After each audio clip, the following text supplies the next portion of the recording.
Hello សួស្តីបងនេះជាវីដេអូ part 2 របស់យើងតកតងនឹងការឲ្យកូនឆ្កែលេងបាល់ឲ្យកូនឆ្កែចេះស្ដាប់បង្គាប់ពេលដែលយើងបញ្ជាឲ្យគាត់ទៅយករបស់ហើយយកត្រឡប់មកឲ្យយើងវិញថ្ងៃនេះយើងមាន model របស់យើងគឺ Put Golden យើងសូមបញ្ជាក់ថាចំពោះការបង្វឹកកូនឆ្កែអាចមានលក្ខណៈខុសគ្នាអាស្រ័យទៅលើ Put អាយុភេទហើយនិង trainer ជាដើមតើមកទស្សនាទាំងអស់គ្នាចំពោះការបង្វឹករវាងកូនឆ្កែហើយនិង trainer Hello សួស្តីអ្នកទាំងអស់គ្នាម្ដងទៀតហើយនេះគឺជា model របស់យើងហើយអ្វីដែលយើងវឹកហាត់គាត់ដំបូងគឺយើងមានបាល់ចំនួន2តូចល្មមហើយយើងមានចំណីខ្លះឬក៏ជាប្រភេទ toy ទុនហើយយើងមានជា clip ដែរក្នុងការងាយស្រួលឲ្យគាត់ស្ដាប់សំឡេងហើយនឹងចងចាំនៅសញ្ញាការវឹកហាត់កូនឆ្កែថ្ងៃដំបូងអញ្ចឹងគឺយើងលេងជាមួយនឹងគាត់ខ្លះហើយរាល់ពេលដែលគាត់ធ្វើល្អគឺយើងតែងតែផ្ដល់ជារង្វាន់ឬជាការសរសើរគាត់ដូចជា Good boy Good girl ជាដើម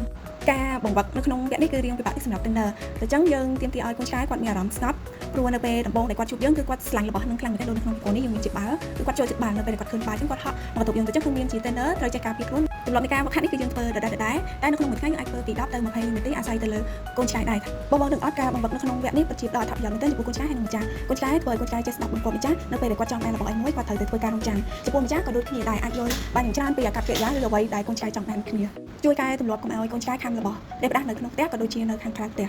តោះយកមកទស្សនា model របស់យើងទាំងអស់គ្នាចង់ដឹងថាតើការវឹកហាត់របស់គាត់រវាង trainer ទទួលបានផលបែបណា